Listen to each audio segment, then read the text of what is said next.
Channon, and I'm here with my mom. Hi.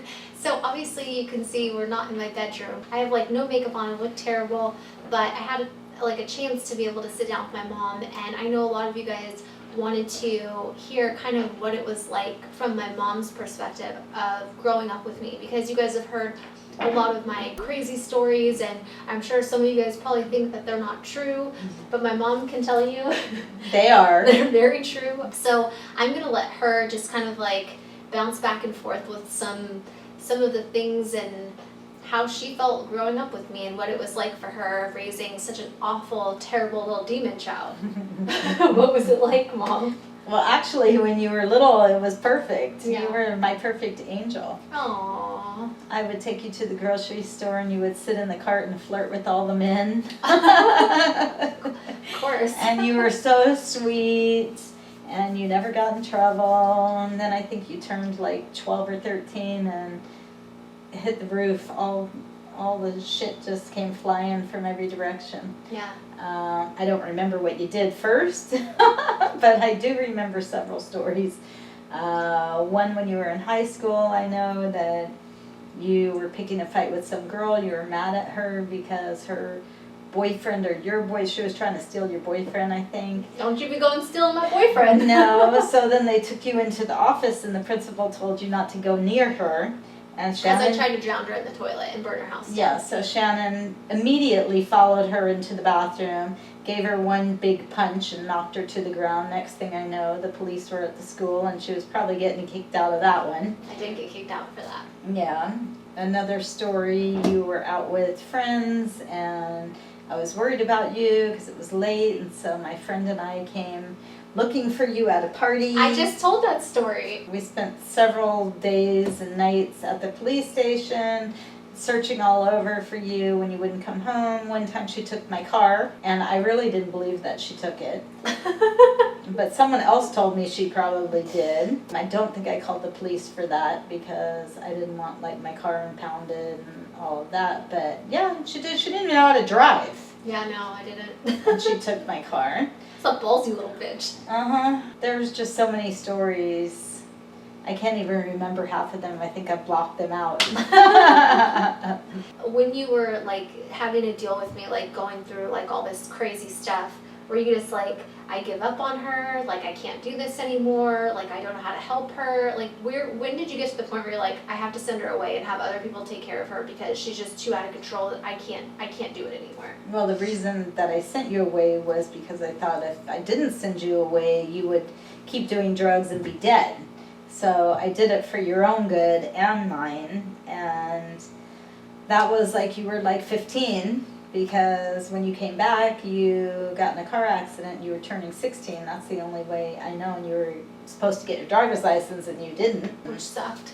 But when I shipped you away, you were already still running all over the place, and somehow I knew you were going to be at your dad's house that night, and so I went there with Sue, and we gave you what you thought was your normal medicine, and it was some kind of Valium or something to knock you out.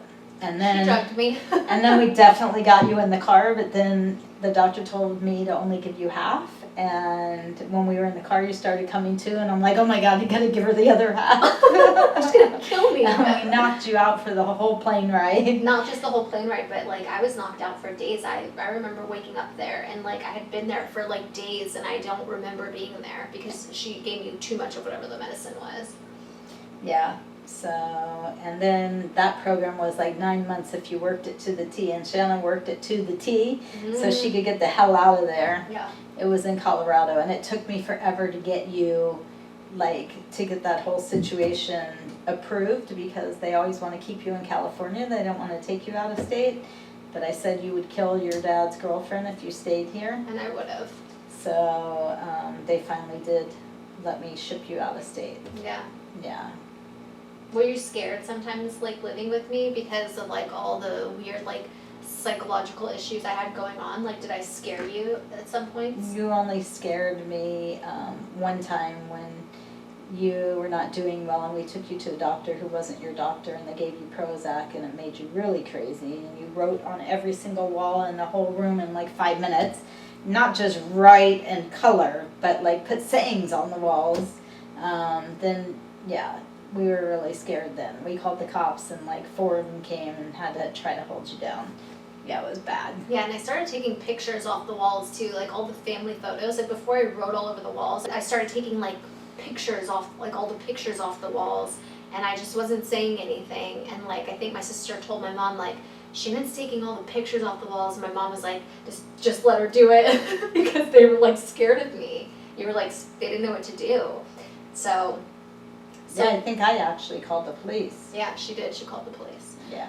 And I ended up in a mental hospital that night. I was practically, I feel like I was like raised half the time in mental hospitals and then half the time at home. But I wasn't really at home because I was like running away all the time.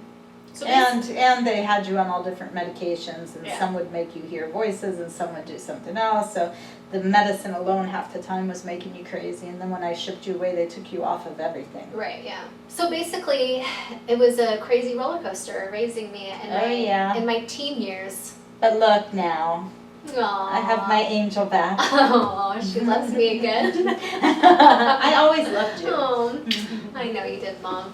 I don't know how she didn't kill me. I talk about that all the time, like when I tell stories of like growing up, that I don't know how my mom like didn't kill me or like get rid of me. Like you did ship me away once, but But it was for your own good. I know.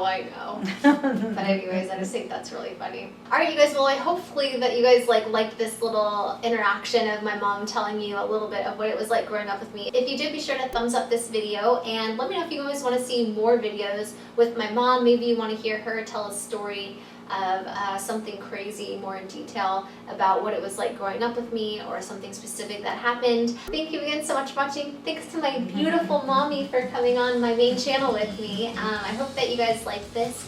I'm sending you all my love and all my positive energy, and I hope to see you in the next video. Bye!